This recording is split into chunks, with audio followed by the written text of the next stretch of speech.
नमस्कार दोस्तों, हमारी आज की कहानी का नाम है अनाथ। कामिनी, यह क्या, तुम अभी तक तैयार क्यों नहीं हुई? मैंने तो तुमसे कहा था कि मेरे बाजार से लौटने तक तुम तैयार रहना, पर तुम तो अभी तक तैयार नहीं हुई। कामिनी बोली, नहीं करनी है मुझे कोई नौकरी। जब इतने साल नौकरी नहीं की तो इस उम्र में आकर क्यों नौकरी करूं?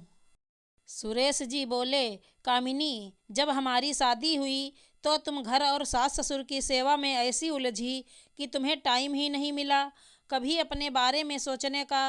फिर उसके बाद बच्चे हो गए तो तुम उनको पढ़ाने लिखाने में व्यस्त हो गई। समय को देखो कैसे निकल जाता है, पता ही नहीं चलता।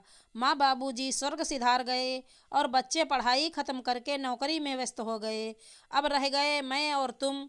मेरा टाइम तो फिर भी दफ्तर और दोस्तों के साथ बीत जाता है, पर तुम घर में अकेली बोर हो जाती हो, इसलिए बोल रहा हूँ कि तुम नौकरी कर लो।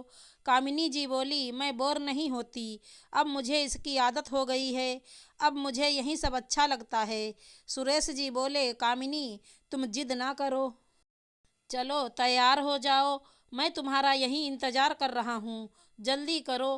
कामिनी बोली, देखो मुझे पढ़ाई छोड़े न जाने कितने साल हो गए हैं, मुझे तो अब कुछ भी याद नहीं। आप क्यों जिद कर रहे हो? सुरेश जी बोले, कामिनी, एक बार तुम चल पड़ो मेरे साथ। अगर तुम्हें वहाँ अच्छा ना लगे तो तुम मत करना यह नौकरी, मैं तुम्हें कुछ नहीं बोलूँगा।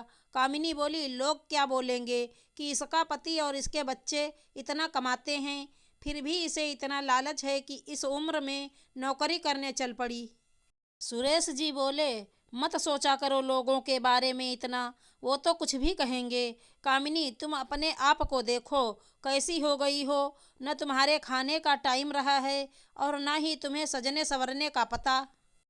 कामिनी जी बोली, आप मानने वाले तो हैं नहीं, मुझे नौकरी तो मिलेगी नहीं, पर एक बार आपके साथ चल पड़ती हूँ ताकि आपको भी यकीन हो जाए कि इस उम्र में नौकरी नहीं मिलती। कामिनी जी मन न होते हुए भी तैयार होकर चली गईं सुरेश जी के साथ। सुरेश जी ने एक अनाथ आश्रम के सामने गाड़ी लगा दी। कामिनी जी हैरान होते हुए बोली, यह आप मुझे यहाँ क्यों ले आए? सुरेश जी बोले, यहीं पर करनी है तुम्हें नौकरी, तुम मेरे साथ अंदर तो चलो। कामिनी जी जब अंदर गईं तो उन अनाथ बच्चों को देखकर उनका मन भर आया। सुरेश जी बोले, कामिनी, क्या देख रही हो? खेलो इन बच्चों के साथ, यही तुम्हारी नौकरी है और यह नौकरी तुम्हें मिल गई है। यह सुनते ही कामिनी जी खुश हो गईं। वो इतनी खुश हुईं कि उनकी आंखों से खुशी के आंसू बहने लगे। सुरेश जी बोले, कैसी लगी तुम्हें अपनी नई नौकरी? कामिनी जी बोली, बहुत अच्छी, पर यह आपने मुझे पहले क्यों नहीं बताया?